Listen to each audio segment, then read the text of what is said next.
हम सब ने एक कहानी सुन रखी है और उस कहानी में 6 अंधे लोग एक हाथी को पकड़ते हैं। कोई उसकी टांग पकड़ता है और टांग पकड़ के कहता है कि ये हाथी तो पेड़ के तने की तरह होता है।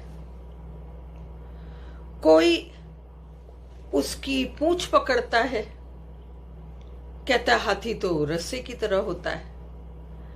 किसी ने सूंड पकड़ा और कहा कि हाथी तो सांप की तरह होता है। तो 6 लोगों ने 6 जगह से पकड़ा हाथी को और सब ने एक ही गलती करी। 6 ने ये सोच लिया कि जो हिस्सा उन्होंने पकड़ा वो पूरा का पूरा हाथी है। हाथी बस यही है। जिसने टांग पकड़ी उसने सोचा बस यही है, ये तो पेड़ के तने की तरह है। जिसने पूंछ पकड़ी उसने सोच लिया बस यही है, पूरा हाथी यही है, रस्से की तरह है। और जिसने सूंड पकड़ा उसने कुछ और सोचा और जिसने कान पकड़े उसने कुछ और सोचा।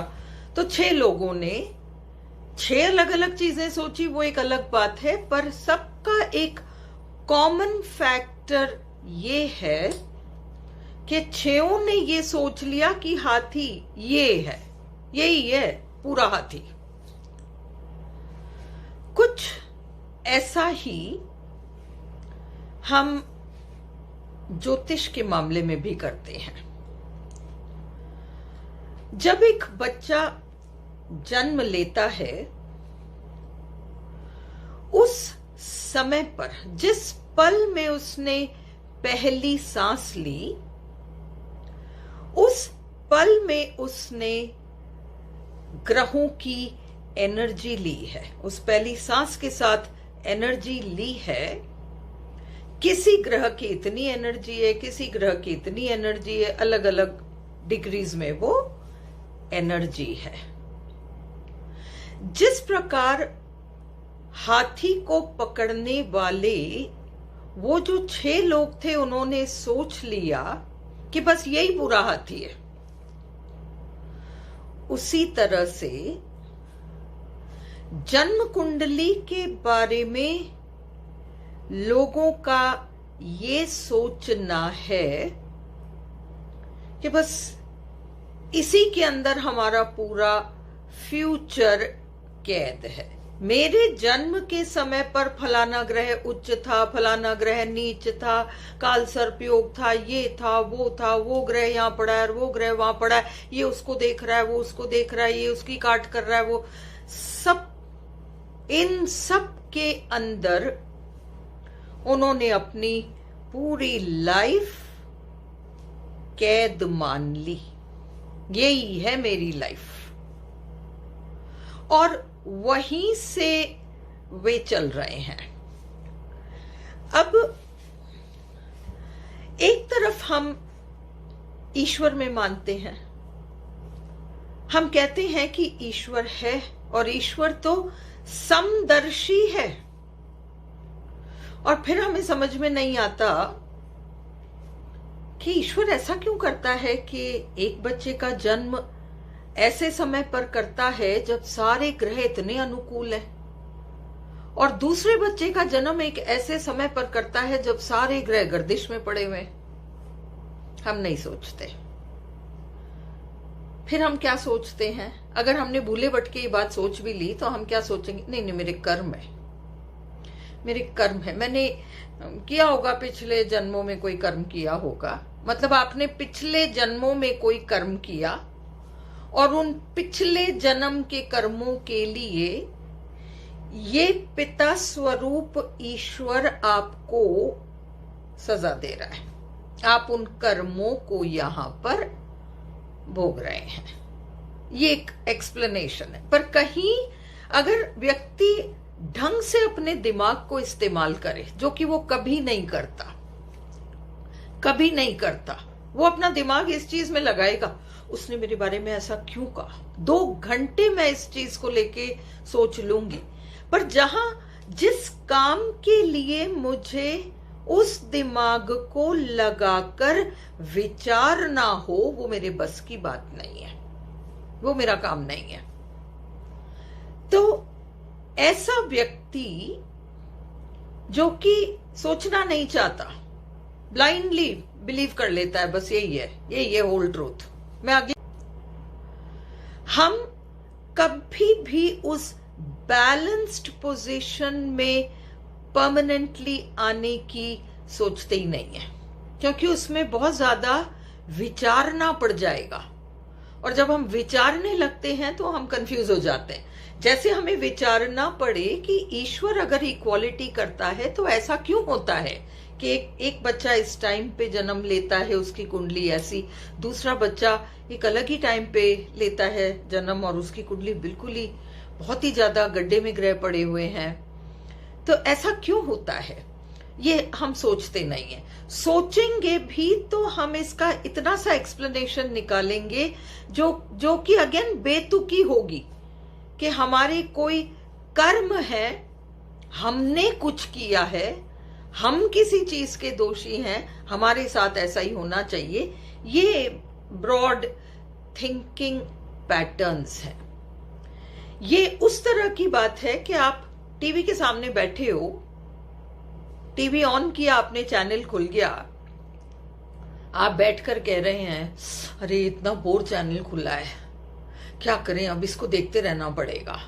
आपके पास रिमोट पड़ा है, पर आपको पता हो तो कि आप उस रिमोट को हाथ में लेकर मनचाहे चैनल को देख सकते हो, ये पता भी तो होना चाहिए। इसी को ज्ञान कहते हैं।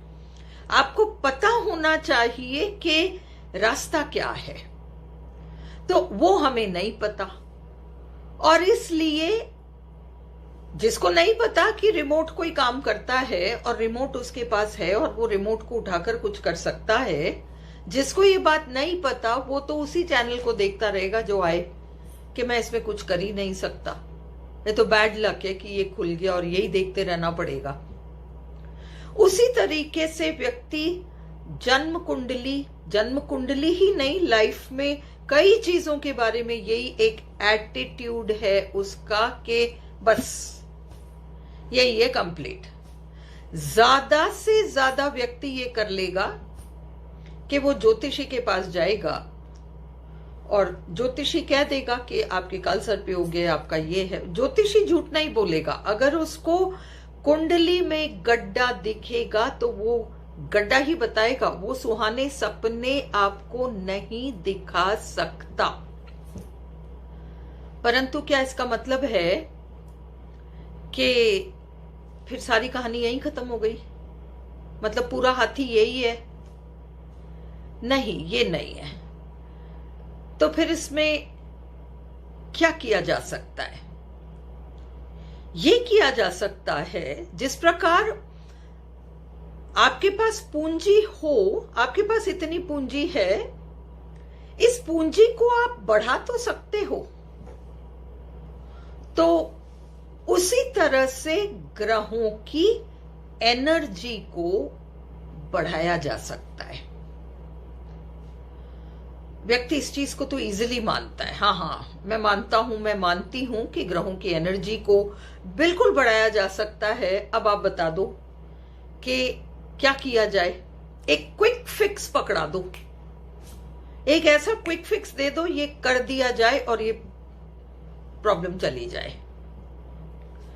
लाइफ ऐसे चलती नहीं है, ऐसे नहीं चलती लाइफ, क्योंकि आपको आपका रोल समझना पड़ेगा कि आपका रोल क्या है। ये उपाय जो हैं, मैं ज्योतिष की बुराई नहीं कर रही, क्योंकि मैं इसको 36 सालों से कर रही हूं। मेरे परिवार में 4 जनरेशन्स तक ये विद्या गई है। मैं टेक्स्ट बुक ज्योतिषी नहीं हूं, जिसने कि 10 साल कोई टेक्स्ट बुक्स पढ़ी और आज प्रेडिक्शंस करने लग गए। मेरे बॉडी के हर सेल में ये विद्या बसी हुई है, और मेरी डॉटर इसमें 4th जनरेशन है। इसलिए मैं इस विद्या की बुराई नहीं कर रही, पर जो लोग पूछने आते हैं उनके माइंडसेट को लेकर जरूर एक बात कर रही हूं। मैं ये कहना चाह रही हूं कि जब तक आपका ये माइंडसेट रहेगा कि आपका ज्योतिषी आपको एक रेडीमेड उपाय पकड़ा दे और उससे आपकी प्रॉब्लम छूमंतर हो जाए, वो नहीं होगा। एक और एग्जाम्पल के साथ मैं इस चीज को समझाती हूं। 100 साल पहले किसी को मलेरिया होता था, डॉक्टर कह देता था कि तू तो गया। किसी को टाइफॉइड हो जाए 100 साल पहले तो डॉक्टर कह देता था तू तो गया। किसी को टीबी हो जाए तो डॉक्टर कह देता इसमें तो कोई मतलब ही नहीं है, ये तो 100% तू गया। क्या वो बातें आज सच हैं? क्या ये सच्चाई है? मेडिकल साइंस नाम का जो ज्ञान है 100 साल पहले, क्या उसकी सच्चाई ये थी कि मलेरिया हो गया व्यक्ति मर जाएगा, टीबी हो गया मर जाएगा, या उसको टाइफॉइड हो गया वो मर जाएगा? वो डॉक्टर्स ने कहा क्योंकि उन्हें उतना सा पता था। पर मेडिकल साइंस नाम का जो सब्जेक्ट है वो इतना बौना और सीमित नहीं है, तब भी नहीं था। परंतु उस समय डॉक्टर्स ने भी नहीं सोचा कि इसके आगे कुछ किया जा सकता है। कुछ लोग जो अड़े रहे कि नहीं इसमें कुछ किया जा सकता है और इसका इलाज मिल सकता है और हम खोजेंगे, हम करेंगे, लगे रहे 500 बार फेल हुए, फिर उन्होंने क्योर निकाल लिया। वो एक माइंडसेट है। मरीज जाता है डॉक्टर के पास, डॉक्टर अपना एक स्टेटमेंट कर देता है, ये है तुम्हारा, ये रिपोर्ट है, कुछ नहीं हो सकता। मरीज उसको तथास्तु कर देता है, वो बात एज इट इज फल जाती है। अब दूसरा केस लीजिए। डॉक्टर ने मरीज को कहा कि ये है, यही फाइनल रिपोर्ट है, कुछ नहीं हो सकता तेरा। पर अब ये दूसरा जो मरीज है, ये पहले वाले मरीज की तरह नहीं है, ये तथास्तु नहीं करता, ये समझ जाता है। अब ये है बुद्धि को सही तरीके से इस्तेमाल करना। ये समझ जाता है कि ये इस डॉक्टर के बुद्धि की सीमा है। डॉक्टर इतना ही जानता है, हो सकता है आज के डॉक्टर्स इतना ही जानते हैं, परंतु ये मेडिकल साइंस की सच्चाई नहीं है, ये इस डॉक्टर के ज्ञान की सच्चाई है, मेडिकल साइंस की सच्चाई नहीं है। मेरा इलाज होगा। अगर वो इस माइंड सेट का व्यक्ति हुआ, और ऐसा नहीं होता कि बीमारी ऊपर आ जाए फिर ये व्यक्ति ऐसा माइंडसेट बनाए, ये नहीं होता। माइंडसेट एक ऐसी चीज है जो कि विकसित की जाती है, ग्रेजुअली डेवलप की जाती है, और अगर व्यक्ति इस तरीके की सोच को काफी लंबे समय तक प्रैक्टिस करता आया है, और आज फिर वो किसी डॉक्टर के पास जाता है और डॉक्टर कहता है कि एंड है, ये नहीं मानता, ये उस चीज को तथास्तु नहीं कह रहा, क्योंकि उसका माइंडसेट अपनी जगह है।